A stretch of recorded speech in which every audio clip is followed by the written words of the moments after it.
Today's comics market is ripe with new titles by creators who are determined to get their books into your hands. My name is Henri Compen.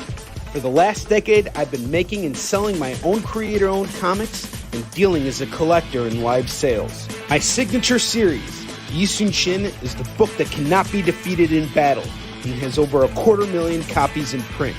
Now I'm taking comics to the next level and laying the groundwork for my fellow creators to get their voices heard so they can connect directly with you. This is your chance to engage live with top comic book talent and get your comics signed without having to wait in long lines or pay any fees. But remember, we only have a limited amount of their books in stock, so always remember to call it as you see it.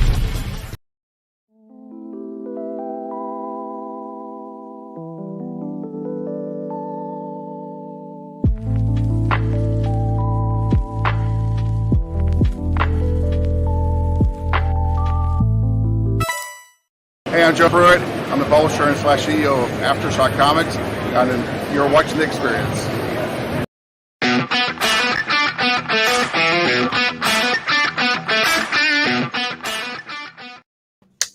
Hi, everybody out there.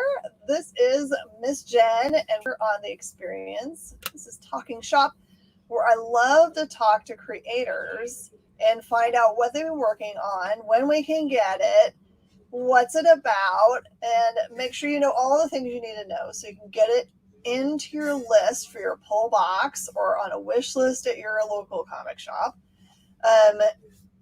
We want to let you know now so you don't miss things. We like you to be the smarty patardy in the room when everyone's having comic book discussions. To that end, let's welcome my guest, Brian Silverback. Yay! Hey, I'm happy to be here. It's awesome. Welcome to my live show in my live comic shop where I've got a family sitting over here playing chess in a very serious manner. Yeah, I don't know when you have time to sell comic books. It seems like every time I turn on my Facebook and scroll through, you're doing something with somebody all the time. I don't know when you find time to sell comics or read them anymore. Oh, I'm living the dream. Unless it's maybe like one of those multiplicity situations where you have like replicas of yourself, like the movie Multiplicity with Michael Keaton. Yeah, I was thinking that it would be really awesome to be able to have happen, but I hear I'm a mean boss, so probably my other selves wouldn't like it, as I assigned them things to do, like, like this morning I had to do boring, mundane stuff like pay bills and enter all my data into the tax system so I can pay taxes properly. It's just like, what? That's what the clones are for. We like the real me wants to just do the fun stuff. Mm-hmm. The clone me's get to do all the email returns and sit down at the drawing table. I want to just do the talking about it part. Oh, so the drawing part isn't the part you want to just do and ignore the rest? I don't. Sometimes like I don't know how to describe it. I'll get started and then I guess it deviates from where I originally wanted it to go. And then I'm like, oh man, I wish I could have done it better. And then if it was another me, I'd be like, start over. But since it's the real me, I'll be like, I just got to power through it and finish this up. And then you're like, it's okay. Yeah. It falls in the acceptable range. It's so funny when you say it the way you did, because I've talked to so many people that usually when I meet artists, creators, they are very much about the creating of the thing, but aren't necessarily the person that likes to sit at the table and try to sell the thing. I don't like doing that either. Yeah. I don't so I'm building Kara Prime, which is my world I've built for storytelling. And when I try to put it into a nice elevator pitch to let people know kind of what I'm doing, man, I don't know how to do it. It must be like an 80-floor building that I'm giving you this elevator pitch in, and we've got to go all the way to the bottom because I'm all over the place. That's a world where all the creators are different and not everybody's in the same story. And so it's really what I'm looking forward to the most is 2022. I will have 6 complete issues of Kara Prime Presents. And with each one of those issues focusing on a different set of characters and done by completely separate creative teams, then when I hand people those 6 issues to look over, say, here's an example of what I'm trying to do. And those 6 issues should help them better understand what it is I'm trying to put together, instead of just some bald guy stumbling over words. Well, I honestly, when I am at a convention and there are people that are set up that are doing independent work, and I kind of wander by like, so what, give me your pitch. I don't mind so much that the person that's sitting there doesn't have a polished answer. I'm actually turned off by those people that are like, I've said this exact 20 sets of words strung together the exact same way all day long, and I'm bored with them. I'd much rather have I don't know, man, I just like these creatures and I want to tell a story about them with certain personality. However they say it, if they're in love with the characters, but they're not real good about talking about why they love them in a very specific, like polished Hollywood way, that's not bad, right? What do you guys think out there? Is it okay for there to be a totally unpolished pitch? What do you prefer? I think for me, the real passion about what I'm doing for Kara Prime is what it can create for other people. I think that for me, not the characters, not like, I think that I'm building something that other creators will be able to use and achieve much more success. And so I'm not partial to any character specifically. I think what I'm doing has greater value to a lot of other people. I just have to build it up big enough to show people that what it is that I'm doing. Yeah. Hey, so Joe, it's not like, hi. Say hi to some of our viewers. Joey Galvez, a good friend of mine. How are you doing? And he says bald is beautiful. And then John Martin's on. Hey. Yeah, John. I've done a lot of work with both of those guys. Hey. Yeah, so I'm doing things, but the thing is, like, I don't have another source of income. So it's tough for me to put all of this together with nothing. Yeah, you know what I'm saying? Like, I'm all in, and there's things that I wish I could do that I just don't have the means to pull off, and it gets disheartening at times. You just gotta find someone to come alongside you that's their skill set, and that they'll work for free copies of your comic. I know. And part of the real trouble that I'm facing is that I don't know exactly what I should be doing or how I should be doing it. I don't know anything. I'm just stumbling through everything that I do. And somehow things have worked out to this point, but it doesn't feel good just stumbling. Like I'd rather walk with confidence and be like, yes, I'm doing this and I'm doing that, instead of just like, oh, well, I guess that worked. Let's go try that. Yeah, I want it to be more, I don't want it to look like I stumbled onto success. If I make it there, I don't want to look like, well, that idiot just fell his way to wherever he made it. Like, I want it to look like I had some sort of game plan. Well, okay, so this is me speaking as a creator now instead of a regular interviewer that started in the 90s. Like, I will tell you what the real deal is: hard work and just keep doing the thing. It sounds like there should be some magical thing to do. There's nothing. There's no magic. And you've got that. You've got I hear from you all the time, and that's part of the battle, right? Just keeping yourself in front of someone that might be either a reader or a retailer that would carry your book. Sometimes it's just about being the squeaky wheel in the nicest possible way, because normal human beings that don't have a comic book store have really busy lives. You have to keep putting yourself out there. And comic book store owners have got a million things getting thrown at them. So you're doing the right thing, Brian. I promise you. I appreciate it. But part of it is I don't I never want to be looked at as like the person that's just like, dude, we get it. Like, I don't want to send everybody a private message. I just want to post my thing online. And if people see it, that's great.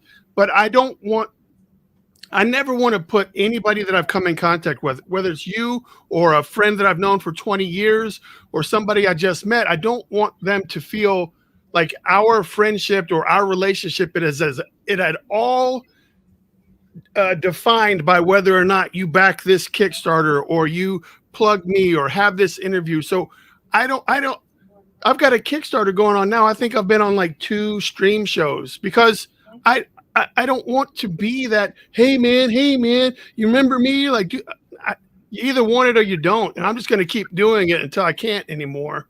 And eventually people will say, people like you will be, and you know, with the experience, they're like, hey, what are you doing today? I'm not doing anything. Oh, you want to talk? Hell yeah, I want to talk. Yep. You know, so I don't want to chase it down because I don't want anybody to feel like, oh, here he comes again. Got another thing he wants to talk about. All right. Well, one thing, I want to put John's comment up here because it's positive feedback time. Yes, ma'am. You have the track record of putting in the hard work.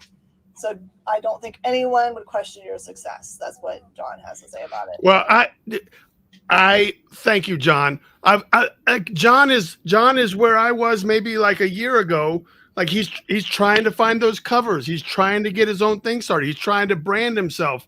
Like, you don't just come up like the name Brian Silverbacks. Why is it not Brian, whatever my real last name is? Because it's not attractive. It's not flashy. It's not memorable. Like Brian Shepard, who is that guy? Brian Silverbacks. That's like the person. That's something like I'll remember that.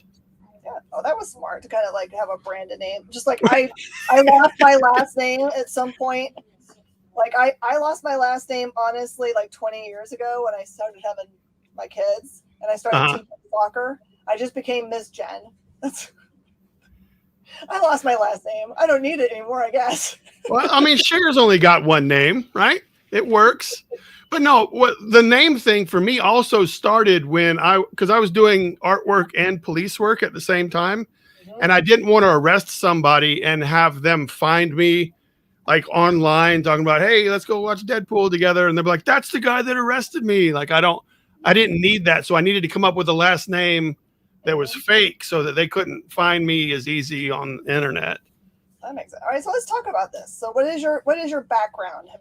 Did you start, was your first thing? Did you start right away in the police force or did you do something? No. Out of high school, since I wasn't good enough to go to Image, in the 90s, I graduated high school and went into the Army because I didn't know what I was going to do. Okay. So I was like, all right, well, I need to get out of the house. I need to make money, and the Army's going to pay me. Let's go jump out of some airplanes. All right. So I did the Army thing for 6 years, did some kid making and first marriage having. And then I got out of the military and I came home and I was like, oh man, I need a job with insurance. So I was a janitor for the city or for the county. And then when that started, I was like, oh, I need to get paid more. The county also had a police program and it paid like $5 more an hour than being a janitor. And I was like, well, dude, I was in the Army. Maybe this whole cop thing is pretty cool. So I went through the police academy. I was a janitor for 5 years. And then while being a janitor and a police, in the police academy, I was also going to the Art Institute online. So when the week I graduated from the police academy, I also graduated from the Art Institute of Atlanta, or the Art Institute online. And then I was a cop for 7 years. And then in 2015, I switched over to doing art and stuff full time and stopped doing cop stuff. So that's where we are right now. That's pretty cool. So it's very. The police academy. Ma'am? I failed the police academy. Dude, I don't know that. I don't think failing the police academy is a good word. I mean, it's some people aren't. It's not for everybody. No, it was. I have low blood pressure, so we got through almost the entire academy, and they're like, you know what? You probably shouldn't be a police officer. I said, you know what? Probably not. Yeah. Well, better that you find out now than when you're chasing and then your life depends on it. And then you're like, oh no, look what happened here. So I get it. All right. So I what's think the it hardest worked out for the part? best. Oh, absolutely. What is the hardest part about Kickstarter? Is it like making the videos or figuring out what you want to do for the levels? What's the hardest part? I think the hardest part is I'm the wrong person to talk to about doing Kickstarters. Like I've done 3 or 4, but I think for me the hardest part is knowing when to stop bothering people. When do you like how much is too much to be in your face? You've got people that will be like, today I'm going to eat hot sauce in the eyeball if I have 3 people that back it, and then they're doing all these what are they, stupid human tricks or whatever. Like everyone's got their own thing. And I'm just like, dude, man, I can't wait for this 30 or 45 days to be over just so I don't see these guys see it all the time. Like I want to see other stuff. And then, Facebook and other platforms will wash your post out if you post too much with the same contents. And social media is the hardest part of Kickstarter. But without social media, you can't even, you wouldn't be able to kickstart anything. Yeah. So I think the delicate balance of knowing how much is too much and how much is not enough, I don't know. I don't have it magically down. You wanna watch a master class in doing them? Watch Dirk Manning. He was the first person to use Kickstarter really well, and continues to have master abilities. I'll tell you, he's one of those guys that when it's on, that's all you see from him. But there's something about the way he posts about it that makes you be like, go, go, go. Yeah, I understand what you're saying, but I also see a lot of people that do these Kickstarters, and I am generally not one to like excessively pat myself on the back or somehow say that I've made the greatest thing possible. And sometimes that's what it takes to get those large Kickstarters. Like I'm uncomfortable with that. So I don't think I will ever say, get this Kara Prime. Your life won't be complete without owning Kara Prime. No, you'll be just fine. But I would really appreciate it if you check out what I've got going on. So I think my less salesmanship approach doesn't, like, for instance, with your Dirk Manning, I should hire a Dirk Manning to do it for me. Like, I don't mind it being said. I just don't like being the one saying it. It feels disingenuous if I were to do it. So what I'm hearing from you is you're a very humble person, and it makes you uncomfortable to have attention. It makes me uncomfortable to talk about what it is that I do that people like. I don't mind talking to people. Let's talk about movies. We'll talk about someone else's artwork or someone else's creation, and we can have a blast. But the second you say, Brian, oh, your stuff is amazing, I'm like, man, I could show you 18 places where it's not amazing. And I appreciate it, but I don't know how to do it properly, I think. So cute. John Martin said also that Brian Pulido is a master at it. Yes, absolutely. Well, when you start in the 90s and you have built yourself up and you have built everything you've done twice over, like, you've picked up some things. So yes, Brian Pulido is a master, but I don't have another 30 years to get good at this. You know what I mean? Like, there are masters of it out there, and I recognize the hard work and everything that goes into it. But I need to find like a cliff noted version that I can try to follow. I never plan on achieving that level of success. That's not the goal. I just want to get by. Yeah. And so I do recognize that there are masters out there. So I love it. So it's interesting to see the change in the way that people perceive Kickstarter, right? When it first came about, it was only really used for people that really just needed a leg up, right? They had, like, I need money for surgery or whatever. I need to make this dice set, and it costs $100,000 to make the die for it, and I can't help me get to this part of my dream. And most people on the outside that were like retailers or, people that would be normally like carrying those goods would be like, what are you doing? Circumnavigating the globe, trying to not let me have my piece of the pie. But that's changed a lot recently, is that the look at Kickstarters now is it's kind of proof of concept, right? Yes. Usually a retailer tier now. So it allows us to say, I believe in this, and it's just my way of getting the things directly from the person that's creating them instead of having somebody in the middle, which makes the cost more. So I'm supporting the creator more by getting it directly from them. So there's a different feeling, I think, when people think about Kickstarter now. There's no shame in doing it. People are excited about them because it allows them to express their fandom for a specific person or a brand. Yeah, and I'm hoping to one day be, to use that to its fullest advantage. I just know that at my level of where I get to do my Kickstarters and about how many backers and stuff I get, I can't offer the huge discount. Like when you back a Brian Pulido project and you get some sort of retailer tier, if there is one, like it's probably going to be pretty comparable to DC and Marvel and all the other, $2.50 per copy or $2 per copy at the retail level, so you can mark it up and get twice. But I mean, I basically have to, like, even if I gave it to people at cost when I'm doing such low volume, I make like a dime per copy just so that I try not to pass on as much. There's no money in this shit. Like, I don't know. There is. I'm trying, man. I'm trying to stay positive, but I know, like, every time I do a Kickstarter, this is why you don't want to talk to me about Kickstarter. Every time I do a Kickstarter, I lose money. And the reason I lose money is because I have paid everybody that's involved. I have paid for all the variant. I've paid for everything up front and out of my pocket. Mm-hmm. And I would rather have people have the book in their hand than try to get back the $10,000 that I spent on these. Like, currently there's two issues I have online right now.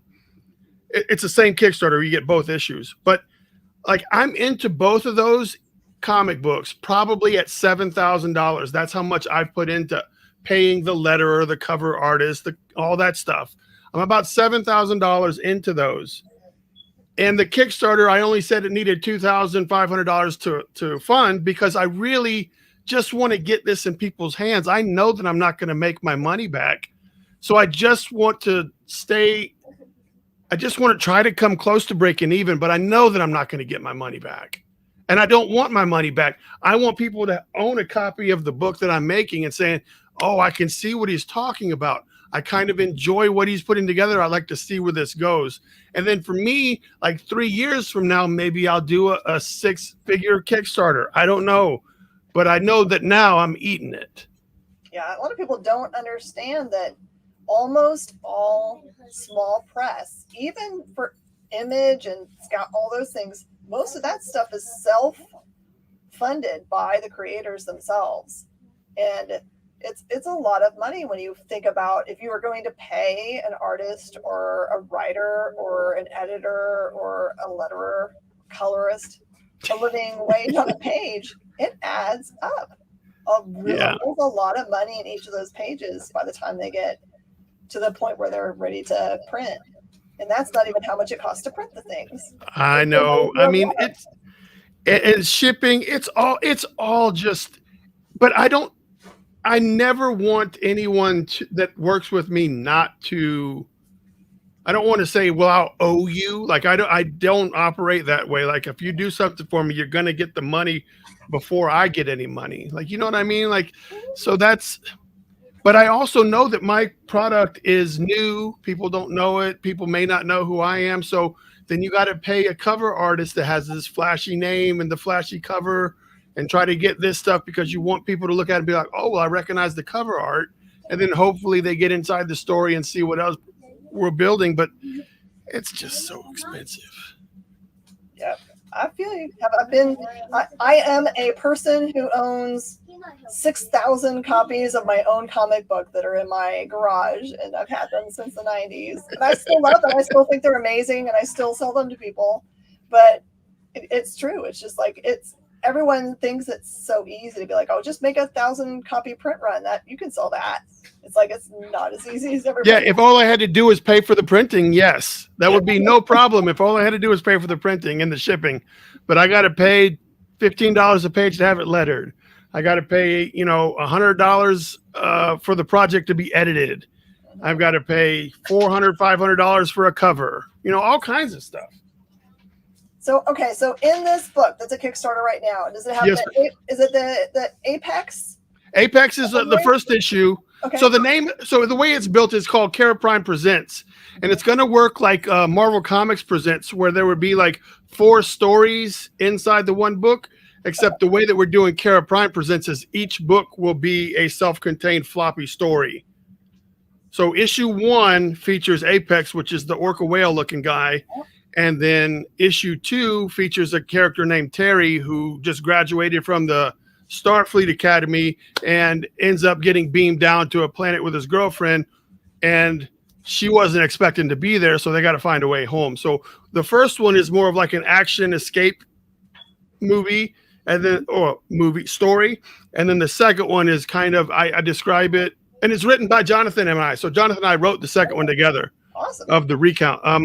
It's more of like if you took an episode of the Orville, but it would be written by Seth Rogen, like a little bit of that humor of McFarlane. That's awesome.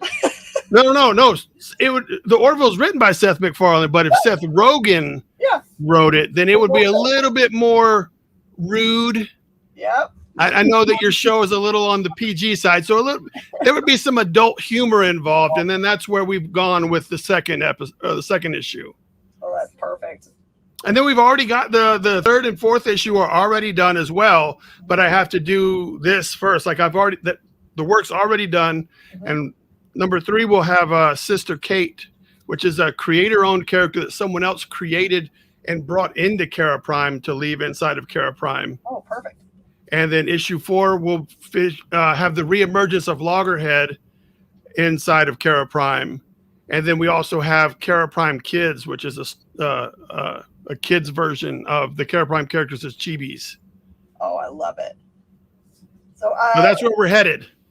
Looks like JD has put up an easy to follow link to support this Kickstarter. And again, I'll do the big pitch. You as other fellow human beings that love comic books, because you would not be watching this show if you did not.